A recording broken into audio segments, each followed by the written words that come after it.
Merci de suivre ces 30 minutes d'information. Bonjour à tous et soyez les bienvenus. Voici le sommaire. Après la signature en 2019 de l'accord cadre de coopération transfrontalière entre la Côte d'Ivoire et le Burkina Faso, place à la vulgarisation de ce document. Des ateliers se sont donc ouverts, l'un à Ferkessédougou dans le nord ivoirien et l'autre à Gaoua dans le sud-ouest du Burkina Faso.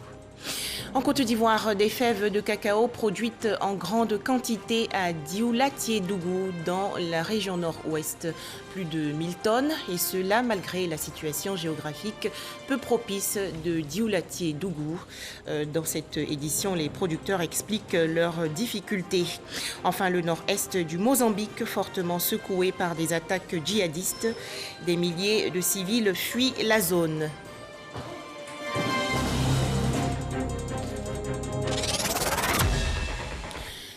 Le président du Sénat ivoirien, Jeannot Ahoussou-Kouadio, est arrivé le 27 mars dernier à Abidjan après plusieurs mois d'absence pour raison de santé. Jeannot Ahoussou-Kouadio a été reçu aujourd'hui par le président de la République, Alassane Ouattara, en sa résidence dans la commune de Cocody. Plus de détails dans nos prochaines éditions. Poursuivons l'actualité nationale avec ce communiqué de l'état-major général des armées. Dans la nuit du 28 au 29 mars 2021, deux positions des forces armées de Côte d'Ivoire ont subi des attaques armées. La première est survenue à Kafolo et est le fait d'une soixantaine de terroristes lourdement armés venant du Burkina Faso. Les forces armées de Côte d'Ivoire ont repoussé les assaillants au terme d'une heure de combat intense et mis en œuvre une opération de ratissage. Le bilan provisoire fait état de 2 soldats tués et 4 blessés côté ami. Côté ennemi, 3 terroristes tués, 4 interpellés et du matériel logistique saisi, armement, radio, munitions et motos. Les opérations militaires de ratissage se poursuivent sur le terrain. La deuxième attaque est survenue à Kolobougou, à 60 km au nord-ouest du département de Téini, faisant frontière avec le Burkina Faso, où un poste de gendarmerie a été la cible d'individus non identifiés. Un gendarme ivoirien a été tué et un autre est blessé. Aucune victime découverte côté ennemi pour l'heure. Le chef d'état-major général des armées présente ses condoléances aux familles des soldats tués et formule des vœux de prompt rétablissement aux blessés. Il salue le courage et la détermination des hommes engagés dans cette opération. Fait à Abidjan le 29 mars 2021, signé le général de corps d'armée Lassina Doumbia, chef d'état-major général des armées. Autre actualité, la Côte d'Ivoire et le Burkina Faso ont procédé il y a quelques jours à la vulgarisation de leur accord cadre de coopération transfrontalière signé en 2019 à travers 2 ateliers. En Côte d'Ivoire, c'est la ville de Ferkessédougou dans le nord qui a accueilli cette rencontre. Et au Burkina Faso, les travaux se sont déroulés à Gaoua dans le sud-ouest. Les explications de Clément Boko. Le préfet de la région du Bunkani et le gouverneur de la région du sud-ouest du Burkina Faso en visite officielle à Bayeldouo, Mossibougou, Nassatenga, Doropo et Kalamon. Des zones frontalières où la non-matérialisation de la frontière a occasionné bien de déficits. Les émissaires de la Commission nationale des frontières de la Côte d'Ivoire et celle du Burkina Faso n'ont pas manqué d'exhorter les populations à la cohabitation pacifique. Comme il est dit au niveau donc de nos commissions nationales de frontières, il y a une seule phrase à retenir. Au-delà de nos frontières, restons frères et sœurs pour notre propre bien-être. Le plus important pour les populations, c'est simplement la satisfaction de leurs besoins au quotidien, notamment les besoins sociaux. Leur préoccupation n'est pas de connaître la bonne, mais de savoir que leurs préoccupations sont vraiment au cœur des politiques des 2 gouvernements. La volonté des 2 gouvernements, c'est de faire en sorte que autant les populations qui sont au centre, au nord, bénéficient des bienfaits du développement, il faut que ces populations riveraines aussi vont bénéficier du même développement. Et nous leur disons, si c'est le Burkina qui va investir, ou c'est la Côte d'Ivoire qui va investir, ces investissements sont faits dans l'intérêt des populations et non des pays. Quitte à demain, lorsque la démarcation va se faire matériellement, dire cette infrastructure est située en Côte d'Ivoire ou est située au Burkina. En plus des conflits fonciers, des problèmes de voirie, d'infrastructures éducatives, de télécommunications, d'adduction en eau potable, les populations ont souhaité qu'un accent particulier soit mis sur la sécurité. Les administrateurs ont, quant à eux, rassuré les populations sur les efforts consentis par les deux États pour traiter la question de la sécurité en priorité. Les experts des pays membres de la CEDEAO, dont la Côte d'Ivoire, réunis récemment dans la commune de Cocody. Ils ont participé à un atelier. Objectif, le renforcement de la coopération policière et judiciaire dans la lutte contre la prolifération et la circulation illicite des armes légères et de petit calibre. Laure Goretti et Moussa Konaté. Environ 8 millions d'armes légères et de petit calibre circulent illicitement dans les États ouest-africains, selon la CEDEAO. Le phénomène occasionne l'instabilité et la montée de l'extrémisme violent. Avant, on ne parlait pas de terrorisme dans notre sous-région. Aujourd'hui, cet aspect est arrivé. Donc, les armes aussi sont là. Avant, il y avait des petites criminalités, de vols à main armée, des choses comme ça, qu'on pouvait endiguer. Mais maintenant, même les vols à main armée se font avec des kalachnikovs. D'où viennent ces kalachnikovs-là? Il faut le savoir. Aujourd'hui, nos artisans sont devenus des experts dans la fabrication. Vous pouvez faire difficilement la différence entre une arme kalachnikov de Chine et puis une arme kalachnikov fabriquée par les artisans. C'est que la crosse qui change et qui vous permet de savoir, sinon tout est pratiquement parfait. Il faut lutter au plan national, au plan international également. C'est une condition indispensable pour avoir de l'efficacité et mieux combattre la circulation illicite des ALPC. La lutte contre la prolifération des armes légères et de petit calibre demeure un défi collectif à relever. C'est l'objectif de cette rencontre initiée par la Comnat ALPC avec l'appui de l'ONG Cogenta et l'Union européenne. Il s'agit d'élaborer une stratégie commune afin de venir à bout de ce fléau.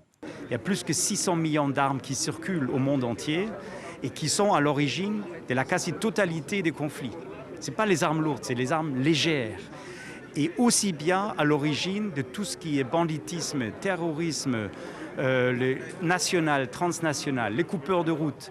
Tout le monde utilise les armes légères parce qu'on peut les porter facilement. Pour l'Union européenne, ça va de soi qu'on s'inscrit dans cette lutte parce que ça contribue à la paix. Cet atelier est donc un partage d'expériences sur les actions de lutte contre la circulation et l'usage abusif des armes légères et de petit calibre. Le ministre de l'Intérieur et de la Sécurité se réjouit de l'initiative. La complexité du contrôle du trafic et de la circulation illicite des armes légères de petit calibre, ajoutée aux difficultés liées à la prévention de la violence armée, représente des défis qui, s'ils ne sont pas relevés, peuvent nourrir le terrorisme. Mais la mutualisation des réflexions et des moyens dans une synergie d'action nous permettront d'y remédier. Coopération policière et judiciaire dans la lutte contre la prolifération et la circulation illicite des armes légères et de petit calibre, c'est le thème de cet atelier. Il se tient sur 4 jours et réunit des experts venus des pays de la CEDEAO.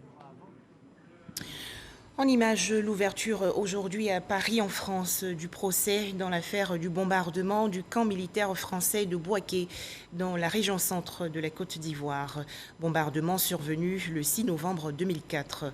9 soldats français de l'opération Licorne et un civil américain avaient été tués. Un ancien mercenaire biélorusse et 2 officiers ivoiriens sont jugés dans cette affaire. La police nationale ivoirienne invitée à davantage de professionnalisme. Le procureur militaire Ange Kessi a en effet échangé récemment avec les éléments de la police. Leurs échanges ont porté sur les rafles et autres raquettes. Laure Goretti et Abou Sanogo. Le contre-amiral Ange Kessi Kwame, commissaire du gouvernement à l'école de police d'Abidjan pour des échanges avec les fonctionnaires de police. Au centre de leur discussion, le phénomène du racket, les méthodes et conditions des rafles. Ange Kessi Kwame les a exhortés à être des modèles pour les populations. Nous avons donné des conditions, des mesures draconiennes pour que désormais les rafles soient bien encadrés. Parce que nous ne sommes pas contre les rafles, mais ce sont les méthodes des rafles que le parquet militaire n'aime pas du tout. Les rafles ont des exigences. Par exemple, vous avez reçu des mandats d'un juge civil qui vous demande de rechercher un individu. Vous êtes dans le cadre d'une procédure d'enquête où un individu doit être recherché, donc il faut savoir son identité. Vous êtes également dans un cas de couvre-feu où les rafles sont autorisés, ou vous êtes dans un cas où une personne vient de commettre une infraction et s'est réfugiée dans un quartier où il faut procéder à des rafles pour pouvoir le rechercher. Voici les 4 conditions des rafles.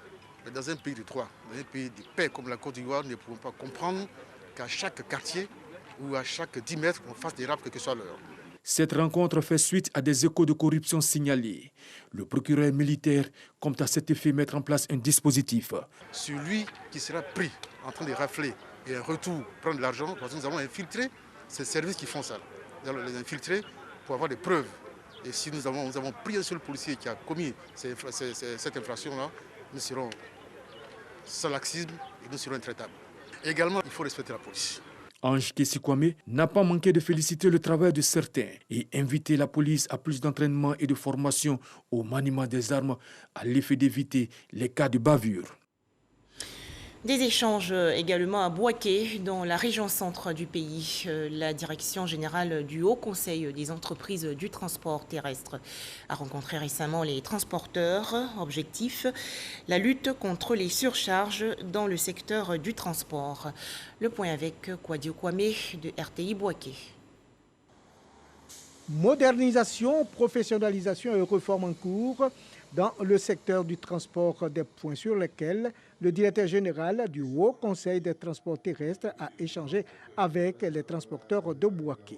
C'est avec amertume que Diaby Ibrahim a abordé la question des surcharges avec son corollaire des dégradations des véhicules et du réseau routier. Il est obligatoire aujourd'hui que les transporteurs routiers avec les camions lourds puissent rouler en tenant compte de la charge du véhicule.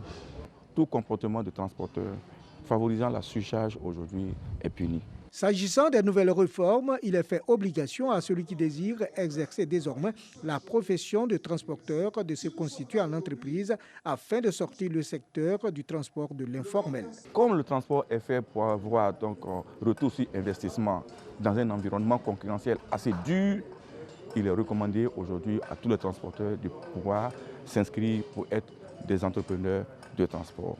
Pour que, 1, nous puissions maîtriser nos outils, 2, nous puissions maîtriser la comptabilité, 3, nous puissions tout mettre en œuvre pour que la question du déplacement de nos populations puisse répondre aux aspirations sécuritaires, aux aspirations administratives et aux aspirations de la vision que le pays a en ce moment en termes de développement économique et social. Des mesures approuvées par les acteurs du transport à Bouaké. Tout est dans notre intérêt, tout est une question d'organisation pour être rentable. Moi j'ai commencé, j'ai déjà même considéré mes dossiers. Après Bouaké, la délégation du Haut Conseil des transports terrestres rencontrera les transporteurs de Kokoko. Comment se portent les droits de l'homme en Côte d'Ivoire? Le Conseil national des droits de l'homme a organisé il y a quelques jours sa traditionnelle rencontre périodique dénommée Briefing du corps diplomatique. Le CNDH a présenté les grandes lignes de la situation des droits de l'homme dans le pays, notamment sur la période du 30 novembre 2020 au 24 mars 2021. Le CNDH s'est également prononcé sur le processus électoral et les violences basées sur le genre. Laure Goretti et Moussa Konaté. 2800 détenus sont en attente d'un premier jugement. 448 femmes vivent en milieu carcéral. Des effondrements d'immeubles qui endeuillent des familles. Ce sont entre autres les observations du Conseil national des droits de l'homme devant le corps diplomatique accrédité en Côte d'Ivoire. La présidente Namizata Sangari a exposé sur la situation des droits de l'homme dans le pays depuis le mois de novembre 2020 à ce jour. Les chancelleries accréditées en Côte d'Ivoire ont au cœur de leur agenda la question des droits de l'homme. Et donc nous, en tant qu'institution en charge de cette thématique, il est bon de créer cette interaction avec ces représentants accrédités dans notre pays, améliorer les compréhensions sur certains points qu'ils ne comprennent pas souvent, et puis solliciter également leur accompagnement sur des activités qui nous permettent en tout cas de dérouler le mandat qui est le nôtre. Grâce à ces actions de promotion des droits de l'homme en Côte d'Ivoire, le CNDH est passé du statut B au statut A de l'Alliance mondiale des institutions nationales pour la promotion et la protection des droits de l'homme, une performance dont se réjouit la présidente de l'institution. L'institution doit avoir les moyens pour dérouler sur le terrain des activités avec les populations, leur faire connaître leurs droits et protéger leurs droits. Et le Conseil national des droits de l'homme vient d'être hissé au rang A parce que, après la réforme, nous sommes une institution créée conformément aux principes de Paris et une institution que les Nations Unies ont estimé qu'il y a un dynamisme continu. Cette rencontre est dénommée le briefing du corps diplomatique. D'autres points tels que le bon déroulement des législatives 2021 étaient à l'ordre du jour. La prochaine rencontre est prévue pour le mois de juin. Autre actualité nationale, la région du Hambol dans le centre-nord face au phénomène des grossesses précoces. Pour le premier semestre 2021, environ 100 grossesses enregistrées chez les apprenantes du cours moyen 2 à la classe de terminale. L'heure est grave, alors quelles mesures prendre? Pour en parler, Binta Pekele.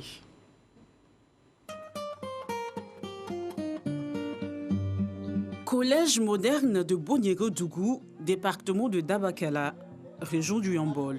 Akissi, en classe de 3e, peine à se concentrer. Enceinte de 6 mois, la jeune élève dit voir ses performances scolaires baisser depuis la survenue de la grossesse. Dans le début, là, j'ai baillé des coups. J'ai tombé malade aussi. Ça m'a fatigué. Aller là, ça me fait mal. Ça fait que j'ai eu 9 de moyenne, premier trimestre. Je n'ai pas envie d'arrêter les cours. Je veux continuer. Cette classe enregistre 4 cas de grossesse. L'une d'entre ses filles est absente ce jour pour cause l'accouchement. Toutes partagent les mêmes difficultés. Les résultats sont en chute. Avec les autres, ça se déroule bien, c'est bien. Mais celles qui sont enceintes, c'est un peu difficile. Parfois, on est obligé de les interroger pour qu'elles ne puissent pas dormir. La classe compte également 3 élèves pairs. Porter une grossesse ou la faire porter à quelqu'un a toujours des répercussions. Je à la maison. Chez qui? Chez maman. Travailler, venir à l'école, ce n'est pas facile. Mais avec le temps, la pu assumer les conséquences. Ce jour, l'assistant social du collège et son équipe font le tour des classes. Toutes les filles enceintes sont convoquées pour une réunion. C'est la routine ici. Ordre du jour, débattre des difficultés rencontrées pendant les cours et dans la vie scolaire. Le peu de temps que vous avez là, vous n'avez pas sommeil, vous n'avez pas mal. Si vous voulez vous coucher, couchez-vous, mais révisez vos leçons.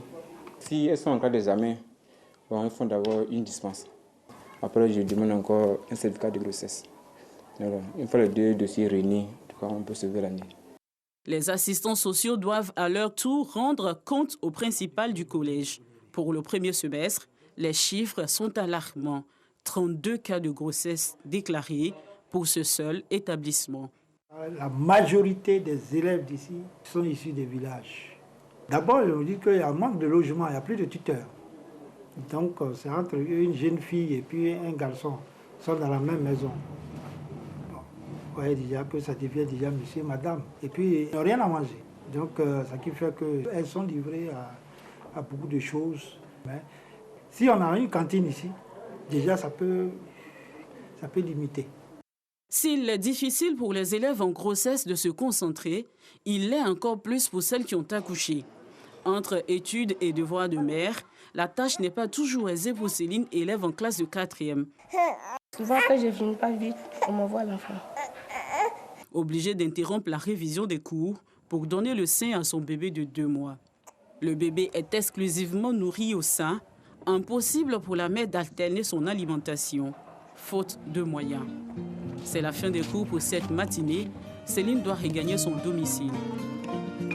C'est dans cette maison de fortune que vit la jeune fille avec son bébé et 7 autres élèves. Dans cette promiscuité, tous sont livrés à eux-mêmes. Les cours ont commencé le 2 janvier.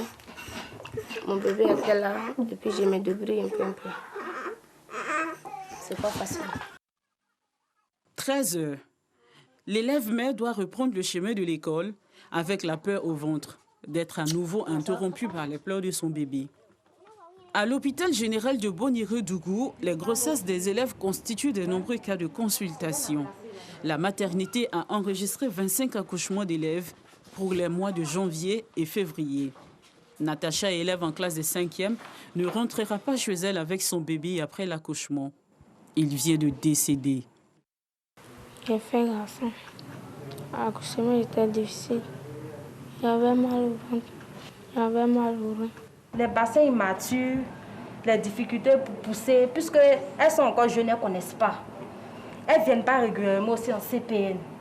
Alors qu'à 9 mois, à chaque CPN, on fait les sensibilisations. Elles ne sont pas préparées à l'accouchement. Donc elles viennent face aux difficultés, on prend une décision.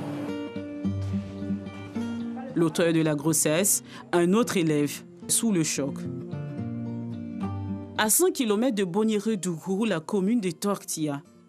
Dans cette école primaire, une élève manque à l'appel. En classe de CM2, celle-ci vient d'accoucher.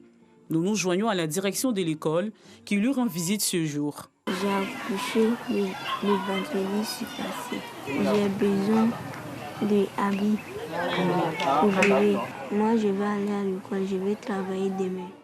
À Katiola, chef-lieu de région, le lycée moderne Gaston Wassena Koné comptabilise plus de 26 cas de grossesse. La sensibilisation reste la seule arme de prévention. Mais se pose la question des auteurs de ces grossesses. L'enfant, il peut avoir des difficultés à étudier. Maintenant, le professeur qui est à l'école va profiter de cette situation. Moi, j'ai fait la synthèse pour toute la draine de Katiola.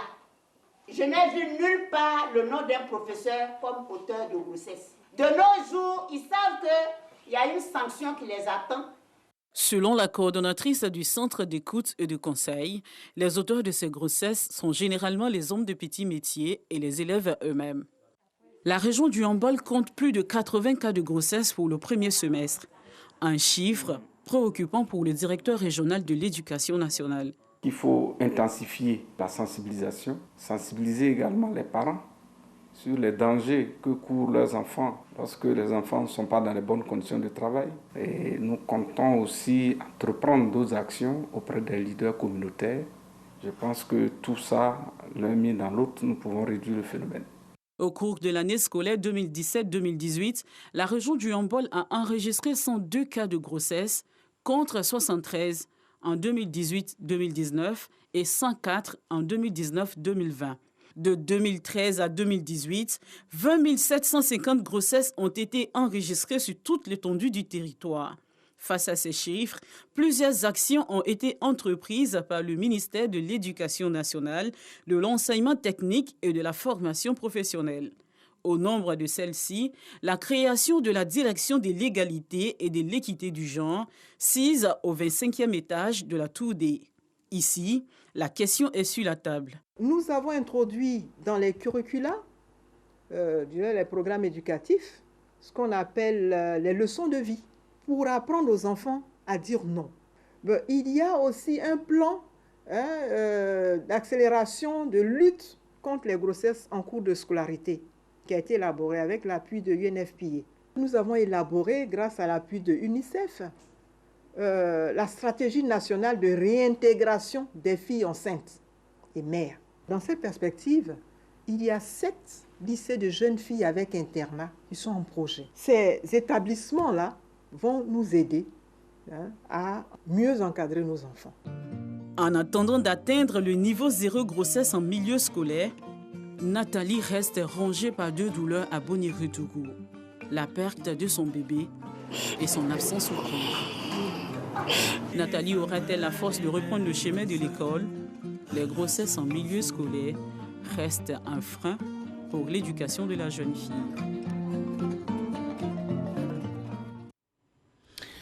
Les gestes barrières et la vaccination nous sécurisent et nous protègent contre le coronavirus.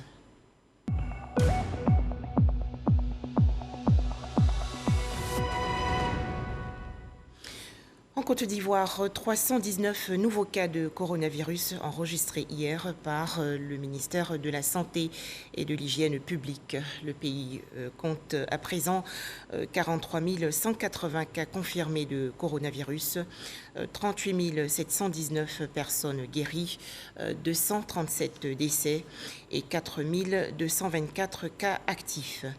Le ministère de la Santé et de l'Hygiène publique invite les populations à se faire vacciner contre le coronavirus et à renforcer les gestes barrières.